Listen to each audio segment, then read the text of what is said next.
아빠, 저 아줌마는 누구야? 나는 귀신을 봅니다. 처음 본 것은 7살 아버지의 서재였습니다. 창밖으로 가을비가 내리던 날이었어요. 성진그룹 회장실 통유리 너머로 서울 야경이 보석처럼 빛나던 그 밤에 나는 아버지 책상 뒤에 서 있는 것을 보았습니다. 수트를 입은 아버지가 아니라 그 뒤에 붙어 있는 거, 머리를 풀어헤치고 눈이 없는 자리에 검은 구멍만 뚫린 여자. 나는 그것을 향해 손을 뻗었습니다. 아빠, 저 아줌마는 누구야? 그날 이후 나의 세계는 끝났습니다. 제 이름은 이강휘입니다. 공식적으로는 28해 전 성진그룹 이장진 회장의 장남 이강휘는 심장기형으로 사망했습니다. 묘도 있습니다. 수도권 외곽 이씨 가문의 선산 한쪽에 작고 반듯한 비석이 세워져 있어요. 거기 새겨진 이름 석자, 이강휘. 태어나서 겨우 7해를 살다가 나이. 하지만 나는 살아 있습니다. 지금은 지리산 자락, 돌담 너머로 감나무 한 그루가 서 있는 낡은 신당의 주인으로 살고 있지요. 사람들은 나를 강휘 만신이라 부릅니다.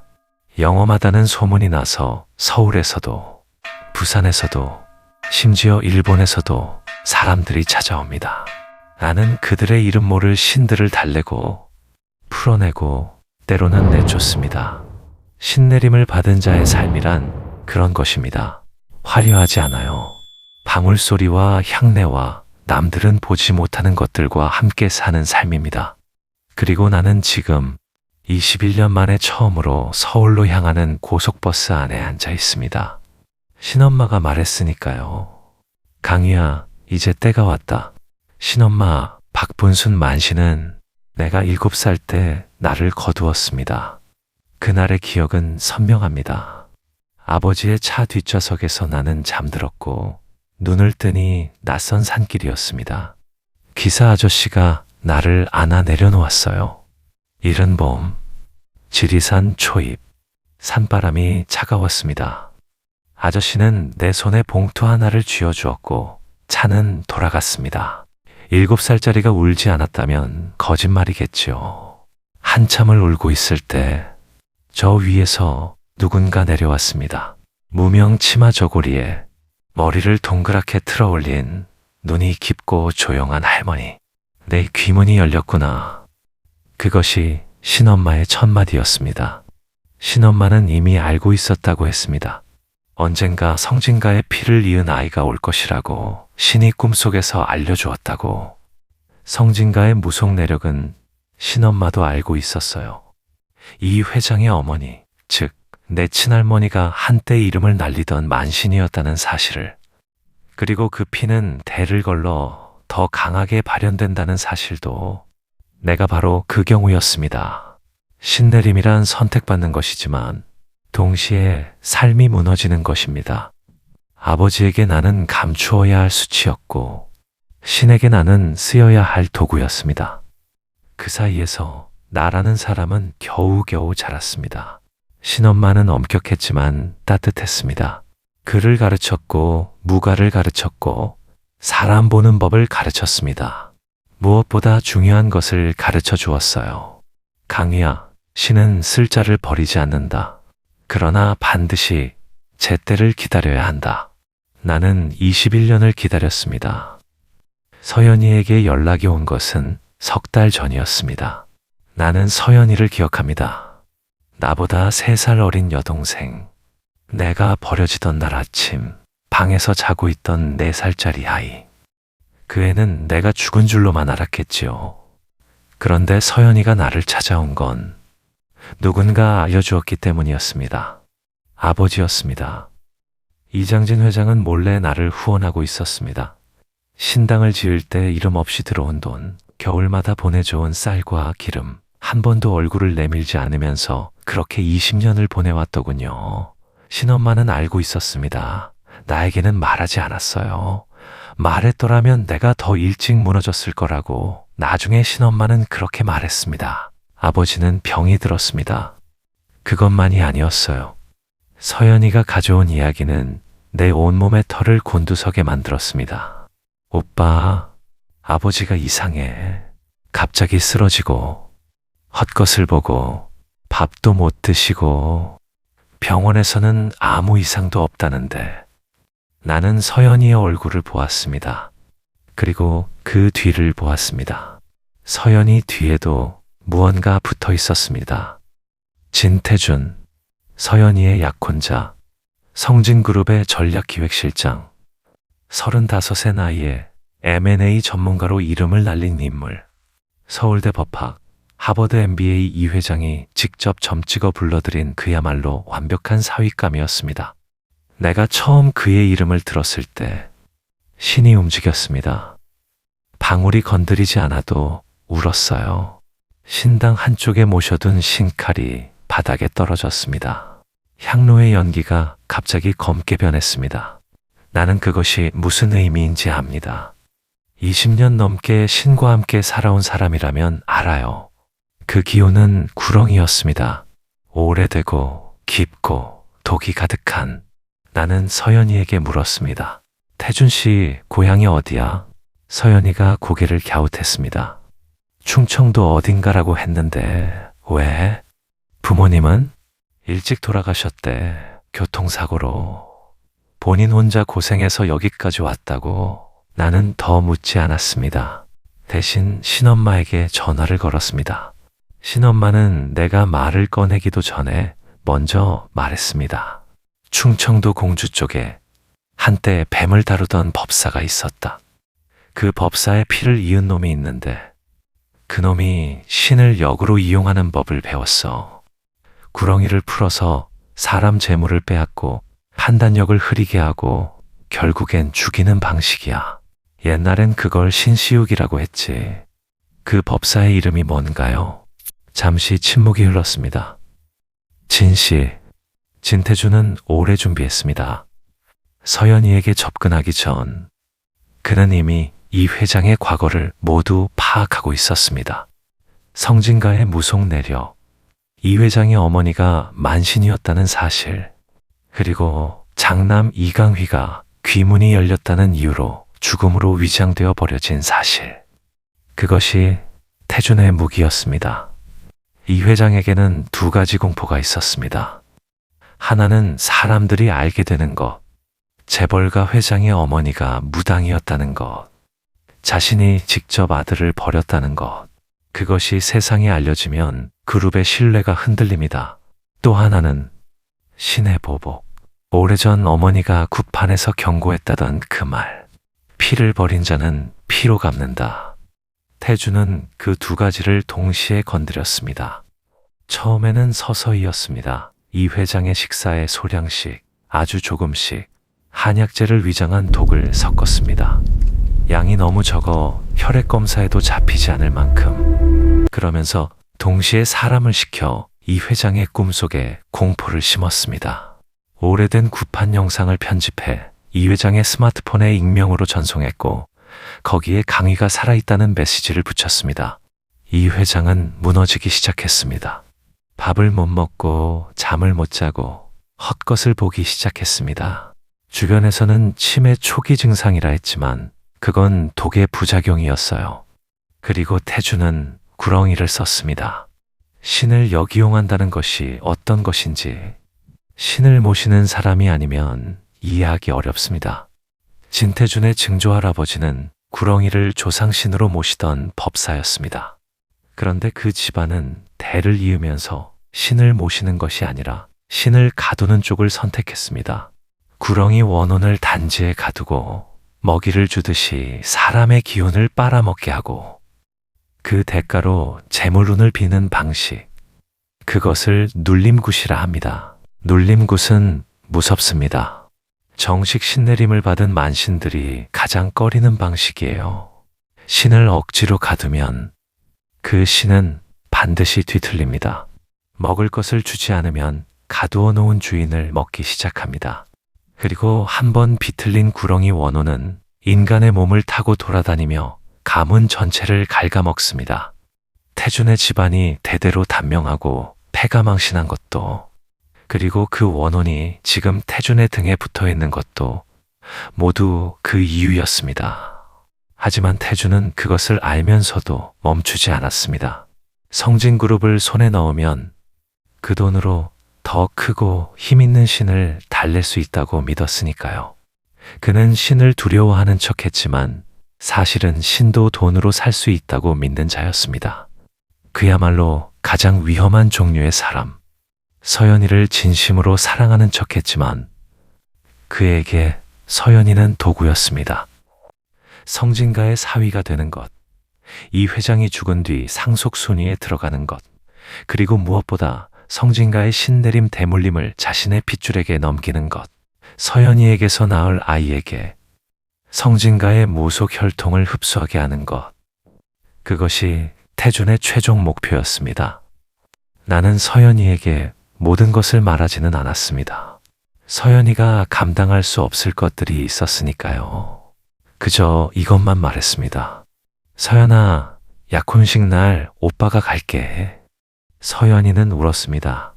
21년 만에 다시 만난 오빠가 살아있다는 사실에, 아버지가 자신을 버리면서도 죽이지 않았다는 사실에, 그리고 모든 것이 연결되어 있다는 사실에. 근데 오빠, 무서워. 태준 씨 눈빛이 요즘 이상해. 웃는데 안 웃는 것 같아. 나는 고개를 끄덕였습니다. 눈 뒤에 다른 게 들어와 있어서 그래. 약혼식 전날 밤, 나는 신당에서 밤을 새웠습니다. 무복을 꺼냈습니다. 오래된 붉은 천, 금실로 수놓은 저고리, 허리에 묶는 오색띠, 신엄마가 손수 지어준 것입니다. 네가 진짜 나서야 할 때 입으라고 했던 옷. 방울을 들었습니다. 칼랑, 칼랑, 칼랑. 밤 공기 속에서 방울 소리가 퍼집니다. 촛불이 일렁입니다. 향연기가 천장으로 피어오릅니다. 나는 무릎을 꿇고 앉아 신에게 물었습니다. 내가 옳은 길을 가는지, 이것이 내가 해야 할 일인지. 신은 답했습니다. 신당 한쪽, 오래된 항아리 뚜껑이 혼자서 열렸습니다. 그 안에서 차가운 바람이 나왔습니다. 구렁이의 기운이었어요. 태준이 가두어 키워온 것과 같은 종류, 하지만 훨씬 더 크고 더 오래된 성진가의 조상신이었습니다. 구렁이가 2마리였습니다. 하나는 태준의 것, 독이 가득한 채로 뒤틀린 것. 하나는 이씨 집안의 것, 오래 혼자 울어온 것. 그 2마리가 내일 약혼식장에서 만날 것이었습니다. 나는 새벽이 될 때까지 무가를 불렀습니다. 목이 쉬도록, 손이 저릴 때까지 방울을 흔들었습니다. 이것은 싸움이 아니었습니다. 심판이었습니다. 서울 청담동, 성진그룹 영빈관, 약혼식 당일 낮 2시, 하얀 꽃으로 장식된 홀, 어디서나 볼 수 있는 샴페인과 정장 차림의 사람들. 이 회장은 창백한 얼굴로 앉아 있었습니다. 아버지, 21년 만에 보는 얼굴. 나는 잠시 멈추었습니다. 늙었더군요. 그리고 무서워하고 있었습니다. 아들을 버린 죄책감과 독의 부작용으로 흐릿해진 눈으로 아무것도 모른 채 웃고 있는 사윗감 옆에 앉아 진태준은 완벽했습니다. 웃음도 제스처도 서연이를 바라보는 눈빛도 주변 사람 모두가 속을 수밖에 없었습니다. 하지만 나는 보입니다. 그의 어깨 위에, 목 뒤에 촘촘하게 감겨 있는 것. 구렁이, 비늘이 검게 썩어가는, 독이 흘러내리는, 그것이 지금 태준의 눈을 빌려 이 자리를 바라보고 있었습니다. 나는 걸어 들어갔습니다. 무복 차림으로. 처음엔 웅성거림이었습니다. 화려한 무복, 오색띠, 손에 든 방울과 신칼. 재벌가 약혼식장에 들어선 무당. 누가 봐도 이상한 장면이었으니까요. 경호원들이 달려왔습니다. 나는 피하지 않았습니다. 잠깐, 이 회장의 목소리였습니다. 모두가 멈추었습니다. 회장이 나를 바라보았습니다. 그 눈이 흔들렸습니다. 독으로 흐릿하던 눈이 단 한 번 또렷해졌습니다. 21년, 아버지는 알아보았습니다. 아들을 알아보는 것은 신의 영역이 아니에요. 그것은 그냥 피의 일입니다. 휘야. 나는 아버지를 향해 고개를 숙였습니다. 그러나 오래 그러고 있을 수 없었습니다. 태준이 움직이기 시작했으니까 그는 웃고 있었습니다. 아, 이런 분이 오실 줄은 몰랐는데 혹시 누구신지. 나는 그를 바라보았습니다. 그리고 말했습니다. 뒤에 붙은 걸 보여드릴까요? 그 한마디였습니다. 태준의 얼굴이 변했습니다. 아주 미세하게. 하지만 나는 봤습니다. 웃음 뒤에 있는 것이 순간 드러났어요. 공포, 그리고 분노. 나는 방울을 들었습니다. 칼랑, 칼랑, 칼랑. 소리가 홀 안을 가득 채웠습니다. 하얀 꽃들이 흔들렸습니다. 어디선가 차가운 바람이 들어왔습니다. 하객들이 술렁였습니다. 누군가 비명을 질렀습니다. 나는 방울을 흔들며 태준을 향해 걸어갔습니다. 진태준 씨, 당신 증조 할아버지가 공주 장승리 법사 진창술 씨 맞죠? 얼굴이 굳었습니다. 그분이 구렁이를 단지에 가두었을 때 맨 먼저 먹힌 게 누구지요? 당신 증조모가 첫째 아기를 낳다가 죽었잖아요. 그 다음엔 할아버지가 40도 안 돼서 갔고 아버지는 교통사고. 그런데 당신은 살아있지요. 나는 멈추지 않았습니다. 살아있는 건 당신이 똑똑해서가 아니에요. 구렁이가 당신을 더 오래 쓰려고 살려두는 거예요.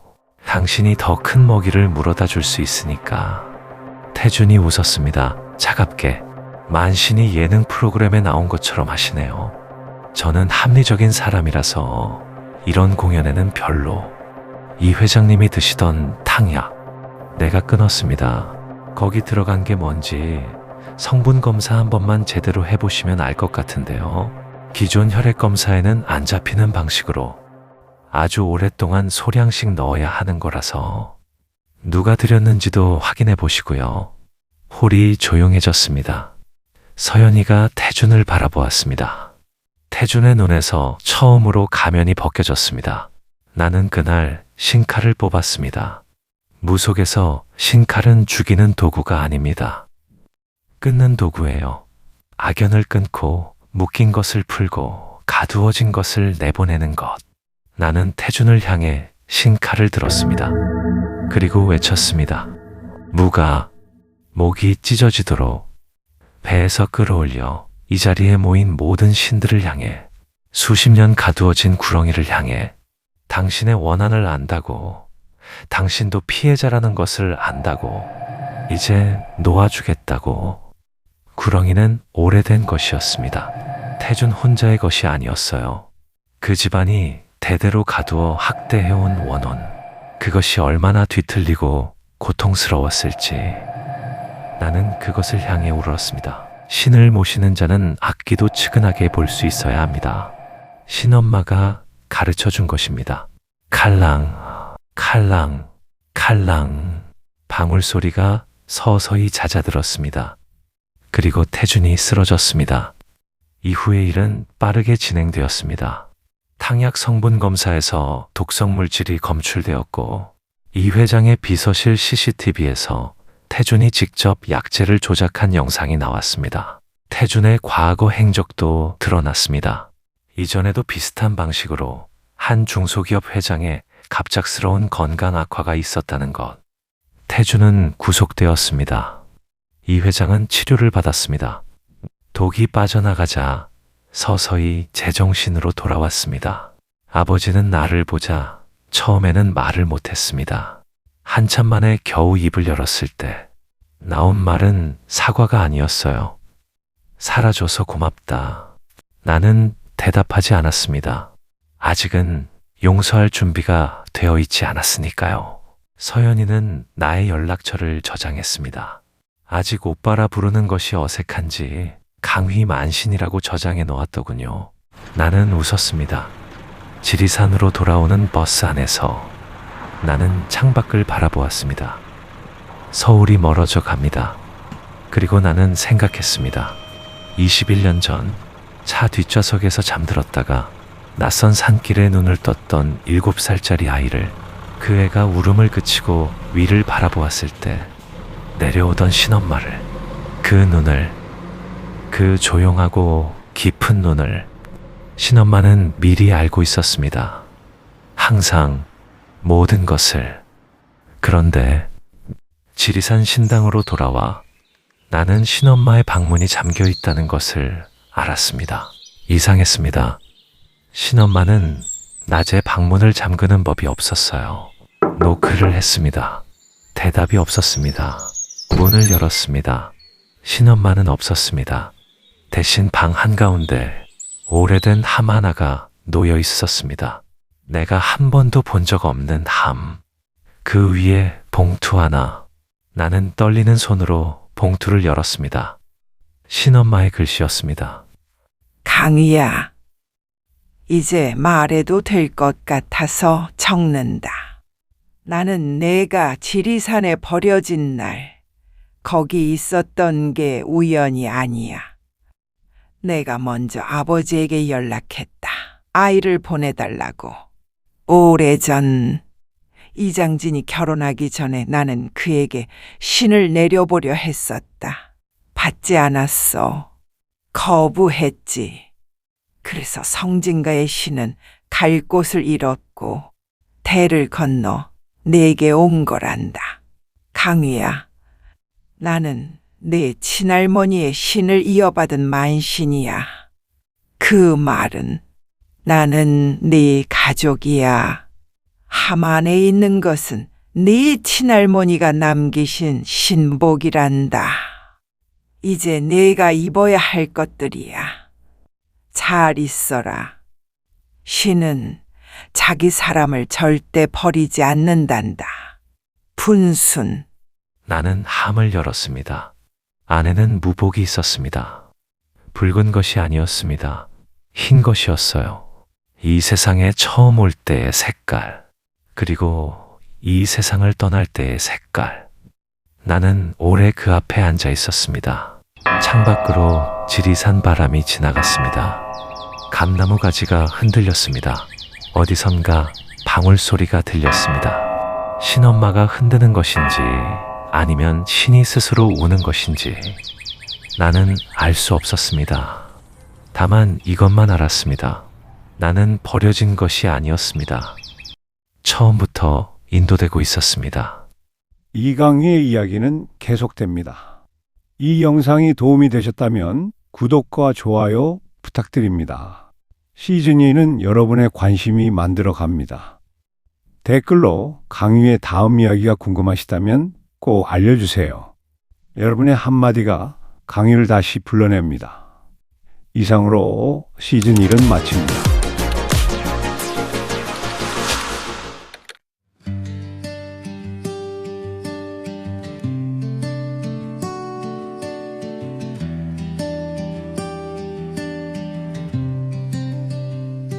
왜 나였을까? 오래 물었어. 왜 하필 나한테 이런 길이었을까? 산길에 혼자 서서 울었던 날도 그게 다 이유가 있었던 거라고. 거부하면서 살았던 것 같아. 내 손에 쥐어진 걸 내던지면서 근데 결국엔 다시 여기 서 있어. 이게 나였구나. 처음부터 싸우지 않아도 돼. 도망치지 않아도 돼.